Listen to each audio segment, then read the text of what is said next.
India news में खबरन में update जो सिलसिलो जारी है। ठट्टो खां खबर शामिल कयूं पिया। महमद अशरफ खास कैली जी रिपोर्ट मुताबिक़ कुआरा वासी नौजवान मुरीद मल्ला जे घरवारी ऐं संदसि भाउ गुम थी विया। खेनि बाज़ाबीअ लाइ प्रेस कॉन्फ्रेंस।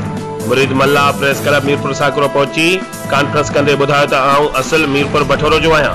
हिते मज़दूरीअ लाइ आयो हुअसि। मुंहिंजो भाउ बाबू उर्फ अब्दुल्ला ऐं मुंहिंजी घरवारी लैला उर्फ ज़हरा इलाज लाइ शहर विया त वापसि न वरिया, जंहिंखे 2 महीना गुज़रण बावजूद भी पतो न पियो।